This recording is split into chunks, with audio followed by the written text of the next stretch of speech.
Good morning, good evening, good afternoon, friends of social media. We're back. We took a little break from Taco Tuesday. I needed it. I was stressed. But we're back. We got a new guest. Excited because it's a little different today. So I want to introduce you guys to Daniel. Daniel's with DPR. Welcome. I appreciate you. Thanks for having me on, man. It's a pleasure. Yeah, so introduce yourselves to our friends who are going to become your friends. Give us the scoop on who you are, why you're in the game. We want it all. Like we want it all. We want the whole scoop of you. So my name is Daniel. I am with DPR. I've been in the industry I'm an old timer. I've been in it for 15 years, pushing on 16. So I got in it when the market started to crash in 2006. Okay. So my mom got me into it, to be honest with you. She kept, I was doing corporate America. I was doing management. I just got out of college in 2004. So I was running a department. Yeah. I mean, landed a great job. Was making a lot of money, single, and had nothing going on, but I hated the corporate world. It was just... Wasn't your thing? I mean, you clock in and you clock out, man. Yeah. Every day was the same. It wasn't, and they tried to put me on salary, and I was like, no, because salary, they just work you to death, right? So I was just killing it on overtime. But so I just didn't feel like it was a thing for me. Yeah. So my mom kept saying, real estate. But what really got me into real estate was when I went to buy my house, the lender who was doing my loan screwed me over. Oh, okay. Told me one rate at the beginning, and we went to close. It had gone up almost like, point and a half. Yeah. So at that point, I was like, man, this guy can do this to me. Who else is he doing it to, right? Yeah. And that literally pushed me to get into real estate. So you jumped into the real estate game, 06. And the market crashed. Market crash. Yep. Which, obviously, you have to change your strategy at that point, right? You go from like, I can't be a, the client-facing agent kind of thing, right? Like you're like working like foreclosure sales and all this crazy madness. Yeah, so I'd just been in it when it was like, it was like August, September of 06 when it started to dip, and at that time I was with KW. Okay. And they put me through their program and everything, but they didn't show me how to be successful, how to get in there, how to start getting deals, right? So it took me a long time to get my first deal, about 6 months, maybe 8 months. But the market just kept sinking and sinking and sinking, and I was like, man, I'm gonna wash out, right? Like a lot of guys that are washing out right now. So I ended up doing a bunch of networking stuff, and I ran into this broker who had REO accounts. Okay. So at that time, I ended up doing REOs, doing bank-owned properties. So I was blessed to, she was willing to teach. Yeah. So I got a bunch of the accounts, and I was doing probably 20, 30 deals a month. Wow. Just REO stuff, yeah. That's awesome. So I kind of started in the foreclosure market right off the bat, selling those, and that lasted to 2010, 2011, I think, when the market started to come back and people started jumping back in. But it was an interesting experience, definitely an interesting experience. So you started backwards from what everybody normally starts, right? Like most people get into like, oh, I gotta go, show houses and do this, and they're like, you went completely backwards, went into the foreclosure game, which led you to the investment game. Yeah. Well, it's because at that time, it was either sink or swim because there was no deals going on. There was 1,000 homes for sale. You would take a client out, and this is when you really showed properties, because one client you would show them 30 to 40 houses because there was so many homes available. There was like 120,000 homes available on the market. It was crazy. So I was literally drowning.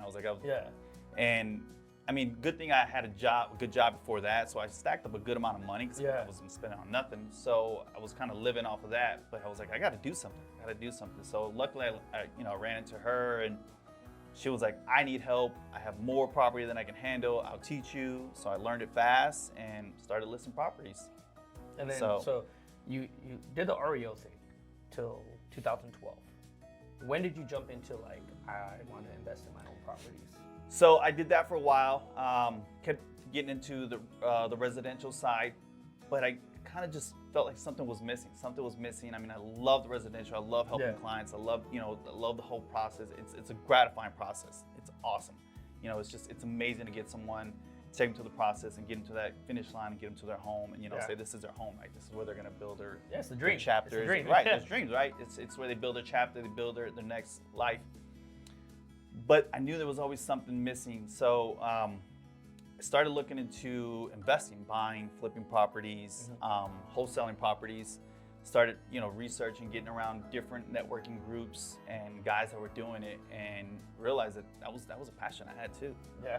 So let's dive into this a little bit, because I don't think our clients understand the difference between, your traditional agents, right, that list properties and then, to show houses. Mm-hmm. When you become an investor, there's a lot more that comes into it, because now you're the landlord, you're the owner, you're the one who's got to repair that house, turn it, flip it, right?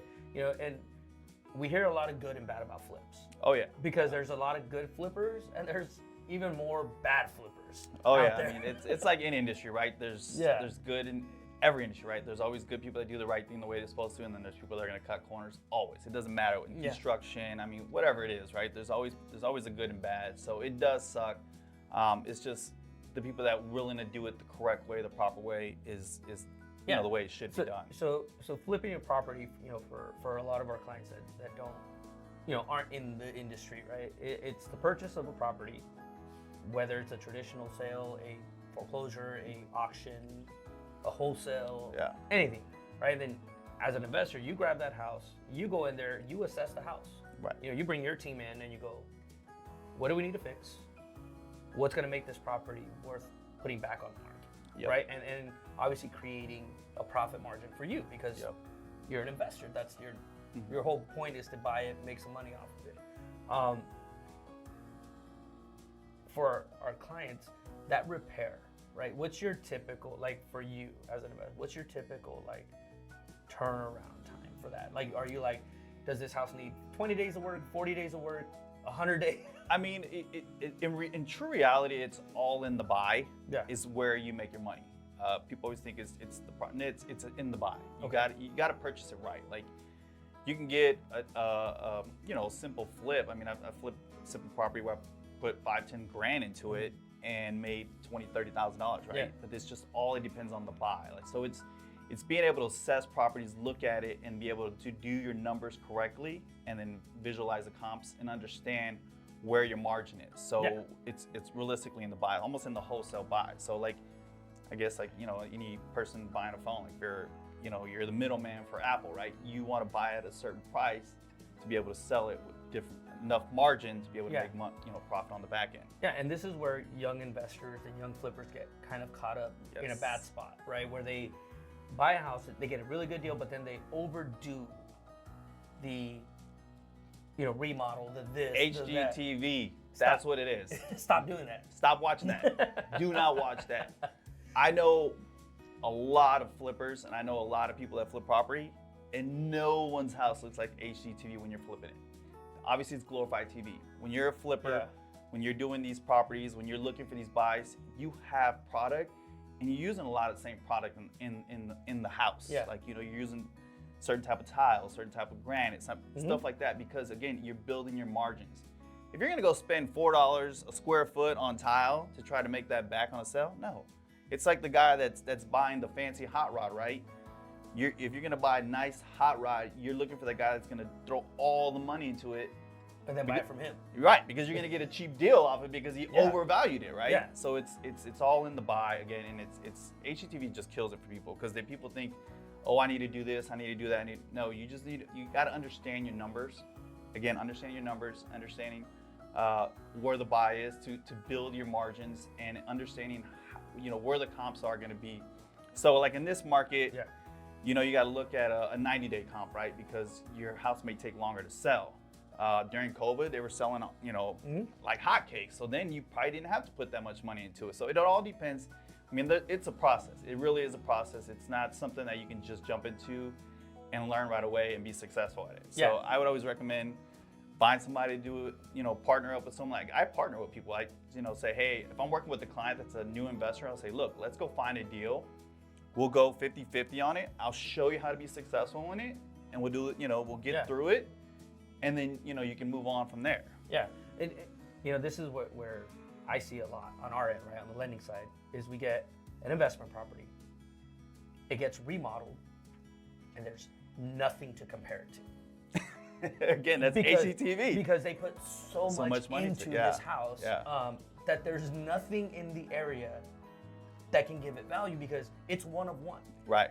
It's one of one. And this is what you know. So that goes to understanding your neighborhood, right? Yeah. So if you're in a neighborhood that's, you know, the yards they're not fancy, then you don't go fancy your yard. You match the yard. So if you know, nothing against neighborhoods. Every neighborhood is great, beautiful, but you got to kind of match the neighborhood. So if you're in a neighborhood where a lot of the front yards are just dirt, then maybe throw some rock on it or leave it dirt, because people are buying because of that neighborhood. They're not buying because of your house is the first and only one of kind in that neighborhood.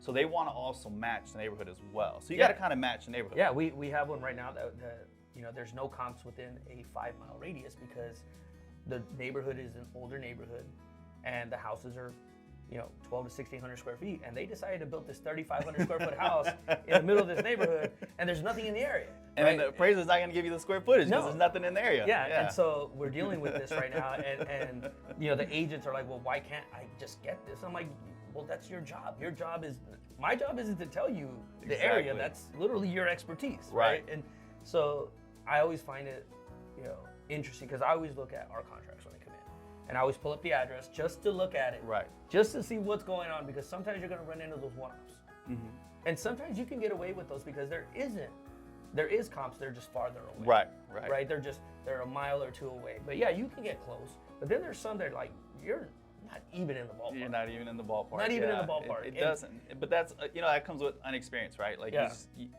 I always say, if you're looking to get into that field, like, definitely partner up with someone first. You know, I mean, I had to partner up with someone a couple of times, you know, just to get stuff up and going, just to kind of understand, you know, learn the process. Yeah, and I think understanding, you know, flipping properties, right? I think it's a skill set that people don't. It's undervalued. As an investor, as an agent, as an you know, for us as originators, right? I look at it as, if you can show a client the potential of a house, right? You're like, look, get into this house. You only need about 5 to 10K worth of work in it. There's no need for us to go ask the seller to do all this craziness, and then it's still not what you want, right? Because sometimes I think people get lost in the fantasy of, I want that paint color, I want this cabinet, and it's like, well, you can change that cabinet. You know, you can buy the cabinet at Home Depot or Lowe's or whatever and change it out. No, perfect example. I just helped a client probably about 6 months ago. We were looking, and she was, you know, first time home buyer, never owned a home, was in a relationship, but the relationship went south. But you know, she was hard bent on new. We looked at all the new builds, everything, but it was like, it just kept bumping her out because all the new builds, they pay for everything. You know, you got to pay for everything that's coming in there. So I kept saying, hey, you know, we'll keep at it. And then we looked at newer homes that were already done up. People had already done the work. And again, it kept pumping around. And I just kept telling her, I'm like, look, I understand you want new, you want pretty, you want all these things. I'm like, why don't you look at something where you can fix it up yourself? Like, fixer-upper, right? Yeah. She's like, well, I don't know anything. Like, I've never even picked up a hammer. And I'm like, look, it's not that bad, right? And I'm like, I have vendor partners that can help you out, you know, but most of it, like, do it yourself. Like, there's a pride in it. Like, one of the reasons why I do it is there's also a pride in it. Like, I like getting my hands dirty. I mean, I don't have a construction license, but I have a construction background. Like, I like getting my hands. Like, I'm the kind of guy that I do everything. Like, I do everything in a home. Not on my remodels and flips, obviously, you got, you know, because you have your contractors, you have everybody that comes in, But on my own property or friends and family, like, I'm the one that's, you know, moving. I've moved walls, I've installed cabinets, I've done everything, wiring the whole 9 yards, because I love it. It's so much fun. It's a passion that you have to have, right? And when you show somebody that skill set, right, man, it changes the perspective of the house they buy, right? Because you can make your home what you want. Yeah, so again, following up that, so we, you know, I said, look, just give us time. Let's look at some fixer-uppers. Yeah. So she wanted, I mean, everything she wanted, we looked at completely different, and is what she ended up buying. She wanted single story, we found a 2-story. It needed a lot of work, and we ended up getting it for a great price. I mean, the neighborhood right now is selling for like almost $400,000. We picked this house up around $305, $310. Wow. Used down payment assistance money to cover her down payment. Had the seller pay concessions. She had zero out of pocket. Zero money. I mean, I think they charged like $10, which was like a fee that the lender just could not waive. Could not waive it. So she was like, I can't believe I'm doing this. I can't believe I said, look, just bear with me. I'll help you through it. I'll walk you through it. Sure enough, I mean, it's been probably about 4 or 5 months now. I went back to see the house. Yeah. Night and day. She did flooring. She did paint. She restained. I mean, extended her countertops. I mean, the house is beautiful. Yeah. It is a whole different house. And obviously, this single lady, never picked up a hammer in her life. Literally started. I mean, I was just helping her out, getting the vendors in price. Hey, here's a YouTube channel on how to do this. Like literally, I mean, the house is night and day. Yeah. Night and day. And she is in love with the place because now it's her touch. Yeah. She's put her own spin on everything. She chose everything, started budgeting. And I mean, she probably invested maybe 15, 20 grand tops. And she still has a ton of equity in that Oh, area. I mean, so I looked at the homes that were selling in the neighborhood. Yeah. There's one that sold that needed work for almost $375. Yeah, so she's already into it $70K just from the sales in the neighborhood because we got it for like $305. Yeah. Plus with the 15 she put into it probably adds another $40,000-$50,000 of value. Yeah. So she's already into it $100K. That's crazy, and that's what. And this was 4 months ago. Yeah, This is 4 months ago. This is during the whole, where interest rates are out of control. You can't buy. You can't find a good deal. There's always deals to be found. There's always deals, but sometimes you have to put some work into it, right? And if you want to buy in a certain neighborhood, in a certain area, you might have to buy that house that needs a little bit of work. We're not saying a full remodel. We're not saying, you got to go in there as an investor and, tear down all this stuff and make it your own. But, if there's a house and it's purple, believe me, you can paint over purple. Yes. And I think, first time buyers, a lot of buyers get lost in, I want it to be perfect because it's your first home. And we always tell our clients, like, look, the odds of you living in that home forever are very slim to none. I mean, we understand it's the dream to own ownership, right? Everyone wants to own a home. Yeah. We all want to be in a home, but in reality, people stay in their homes maybe 3 to 5 years tops. Yeah. Before it used to be 7 to 10 years. Now it's 3 to 5 years because life changes. Yeah. Families grow. Wants and needs grow. So even though you got into the home, generally I tell people, I'm like, this is your stepping stone. Like, this is your path to home ownership on the process to the next chapter. Yeah, becoming an investor, becoming a, whatever you want. If you want to become a landlord and have multiple investments, whatever it is. And we try to tell our clients that, but sometimes, you have to have that hard conversation. Like, look, we know that wall is green inside the house. We get it. Like, look, we will give you a can of whatever color paint you want, right. I mean, to paint it. But it's getting through those barriers, right? Getting them to understand that everything that happens within that house is going to be yours. It's going to be your touch. It's going to be your spin on what you think is your home. Yeah, right? a home is, I call it, it's a Lego box. Basically, it's a Legos because just because it's up and structured doesn't mean you can't change it.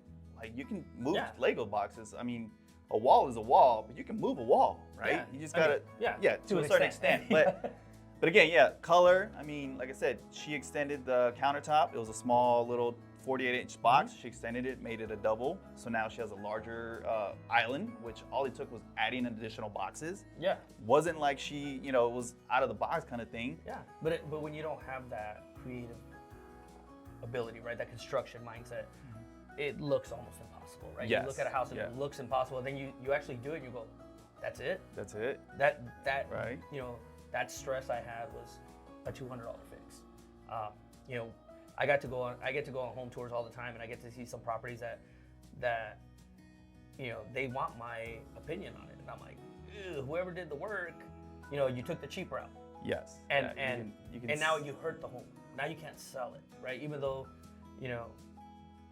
I just looked at a listing the other day, and it's a beautiful home, but it's got 2 RV gates, right? Which is great for access, except they planted trees in front of the gates. Oh, so you took away from being able to use it for what its purpose. And then we moved into the home, looked into the house, went inside.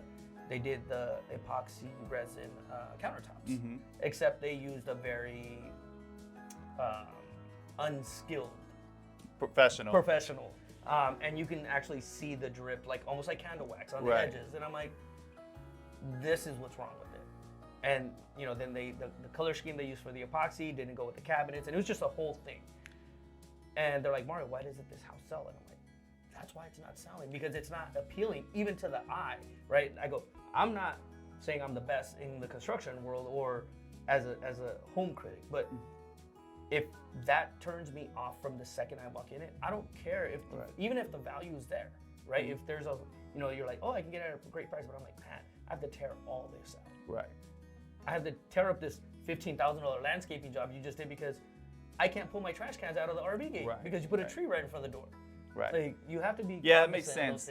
Definitely, that obviously makes sense. But I mean, sometimes they say don't shy away. I mean, that could be a great, negotiating. Like, look, we want an RV gate, and you put 2 trees in here. Now I got to hire a landscaper to come rip these trees out. Let's reduce it by what's going to cost me. It's going to cost me 10, 15 grand. Let's take it off the top, right? Yeah. Which it probably is not going to cost you that much, but it's a negotiation standpoint. So you get the house. You have to look at those things, right?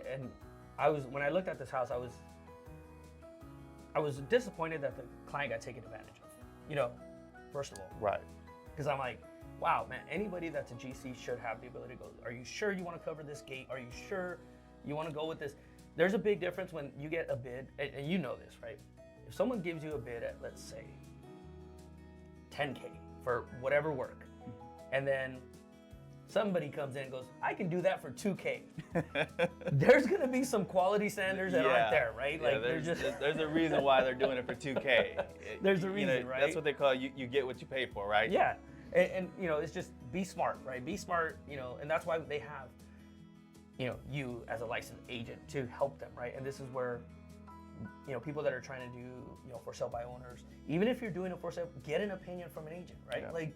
Just get one, because get a CMA, it doesn't hurt. Yeah, just get a second opinion. You need that, right? And it's always fun for our clients. I love answering questions about the home buying process, but when it comes to the house itself, I'm going to be the first to redirect them to a real estate agent, especially when it comes to values. When it comes to values, when it comes to what should I buy, I'm like, look, it's whatever you want, but have an agent go with you. Yeah. Obviously, if the house looks a certain way, I'm going to give you my opinion of from a lending standpoint of what's going to be approved by the banks, right? Be approved by, FHA, conventional VA standard. I'm going to tell you, I'm going to give you that list, and then you can run with that with your agent and go, okay, this is what we need, because, we have different standards than a cash offer, right? Like, you can buy a cash offer, it doesn't matter. You pay what you want, what you get. So I'm always trying to help our clients understand that, FHA has different standards than conventional. Different standards. VA has, USDA has different standards, right? Yeah, they're different requirements, different guidelines. Like, FHA, I mean, the lead-based paint, which is not a conventional thing, right? So old houses need repairs. Little tweaks and stuff like that one, FHA requires as opposed to conventional and VA, stuff like that. Yeah, so. and that's where, we try to guide our clients back to the agents with a list that we potentially see that's going to get called out on the appraisal or the, even the inspection sometimes, right? I'm like, look, this is just to meet industry standards, you're going to need this. And that's where we rely heavily on you as an agent to go, oh yeah, we need to negotiate this, alongside the listing agent or whatever, just to get it through the process. Because then at that point it becomes irrelevant. If they don't want to do those repairs, then we can't do the deal on our end. Yeah, that's a value proposition that I definitely value myself, is being an investor agent. What I call an investor agent. I look at investment deals first, then an agent second. Because I mean, yes, it's just because when I'm looking at a property, if I'm looking at it as an investor, because I've sold and I've flipped properties, I know what's going to get called out. Yeah. I know what FHA and conventional and VA are requirements. Because when I'm flipping these properties, like, I have to meet those guidelines myself. Yeah. So if I'm walking on property, I'm looking at it, I'm like, all right, this is gonna get called, this is gonna get called, this is gonna, so I already know those requirements because I do that on the investment side. So that's the value that I bring to the clients. It's like, look, if we're looking at property and they're like, oh, well, this is a great home, but here's a concern already, right? Yeah. Because if I was to flip this property, this is something I would address because I know it's gonna get called, it's gonna get flagged during the appraisal, or you're going to have to fix it. You're going to have to fix it. You're going to have to fix it no matter what. Yeah. And we run into it all the time. But luckily we have, real estate partners that understand, that there's a need to fix these. We just had one. The property came back, actually the appraisal came back as is. And then it went into review and came back with needed repairs. And the team asked me, they're like, how can they go into review and give a secondary look? I'm like, because we missed something, right? Not us as far as the lender, but the appraiser missed something. It was actually the fence of the property was touching the house. So at that point, it becomes part of the structure of the home. Right. And the appraiser just overlooked that. And it's not a big fix. It's just slap some paint on it, clean it up, and that's good.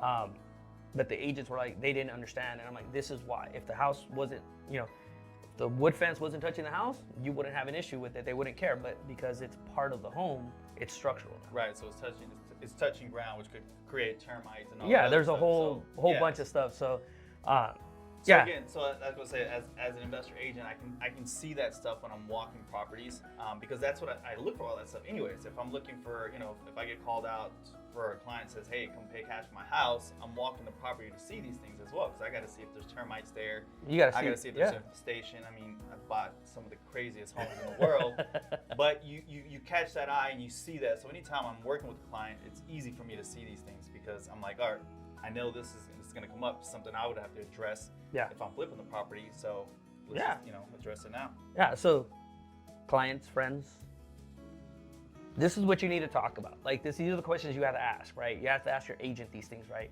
What do you see alongside me, right? Because they're your partner. They are your partner in finding you the house. And we could go on forever. Oh yeah. We could talk about this Yes. till the cows come home.